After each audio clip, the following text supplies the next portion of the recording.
नमो भगवते वासुदेवाय। माघ मास कथा के पहले अध्याय में हमने सुना कि रघुवंश के राजा जब शिकार पर जंगल में जाते हैं तो वहां पर उन्हें एक तपस्वी के दर्शन होते हैं। आइए अब सुनते हैं माघ मास कथा का दूसरा अध्याय। राजा के ऐसे वचन सुनकर तपस्वी कहने लगा कि राजन, भगवान सूर्य बहुत शीघ्र उदय होने वाले हैं, इसलिए यह समय हमारे लिए स्नान का है, कथा का नहीं। सो आप स्नान करके अपने घर को जाओ और अपने गुरु श्री वशिष्ठ जी से इस महात्म्य को सुनो। इतना कहकर तपस्वी सरोवर में स्नान के लिए चले गए और राजा भी विधि पूर्वक सरोवर में स्नान करके अपने घर को लौटे और रैनिवास में जाकर तपस्वी की सब कथा रानी को सुनाई। तब सूत जी कहने लगे कि महाराज, राजा ने अपने गुरु वशिष्ठ जी से क्या प्रश्न किया और उन्होंने क्या उत्तर दिया, सो कहिए।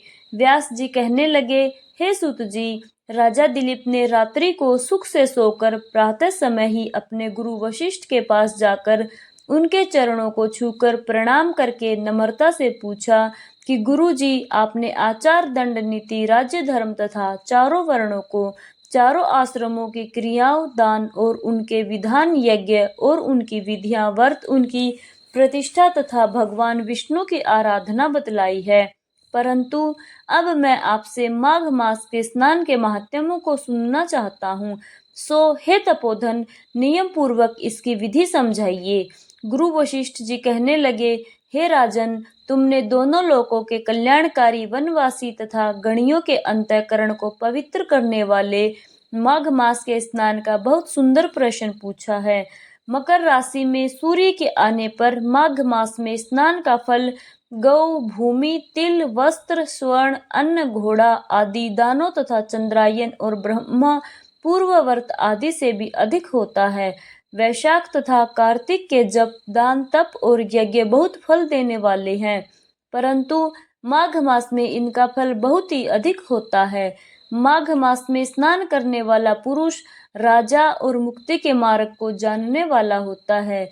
दिव्य दृष्टि वाले महात्माओं ने कहा कि जो मनुष्य माघ मास में सकाम या भगवान के निमित्त नियम पूर्वक माघ मास में स्नान करता है, वह अत्यंत फल देने वाला होता है। उसको शरीर की शुद्धि, प्रीति, ऐश्वर्य तथा चारों प्रकार के फलों की प्राप्ति होती है।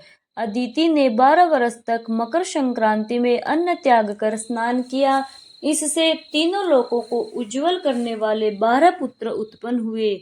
माघ मास में स्नान करने से ही रोहिणी, सुभगा, अरुंधति दानशील हुई और इंद्राणी के समान रूपवती होकर प्रसिद्ध हुई। जो माघ मास में स्नान करते हैं तथा देवताओं के पूजन में तत्पर रहते हैं, उनको सुंदर स्थान, हाथी और घोड़ों की सवारी तथा दान को द्रव्य प्राप्त होता है और अतिथियों से उनका घर भरा रहता है।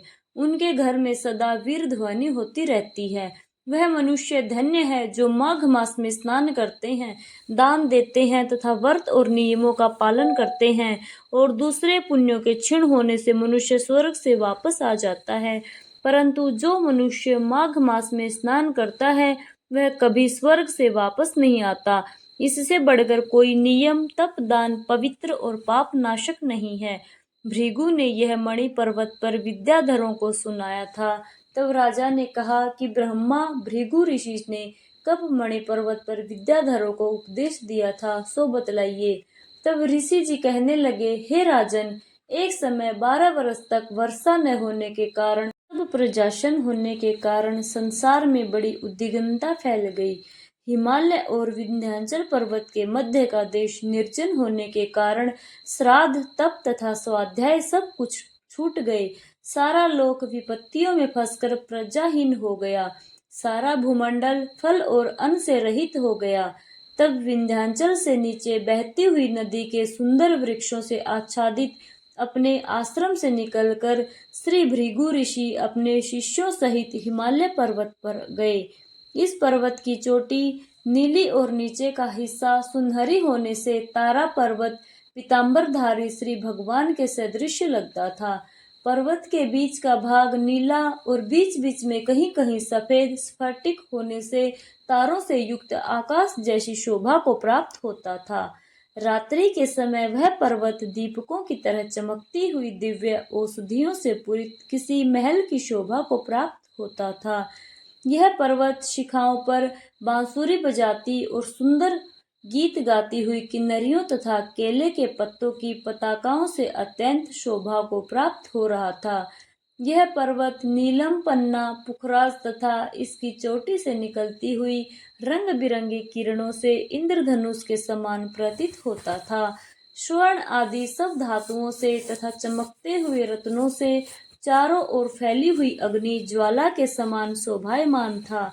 इसकी कंदराओं में काम पीड़ित विद्याधारी अपने पतियों के साथ आकर रमण करती है और गुफाओं में ऐसे ऋषि मुनि जिन्होंने संसार के सब कलेशों को जीत लिया है, रात दिन ब्रह्मा का ध्यान करते हैं और कई एक हाथ में रुद्राक्ष की माला लिए हुए शिव की आराधना में लगे हुए हैं।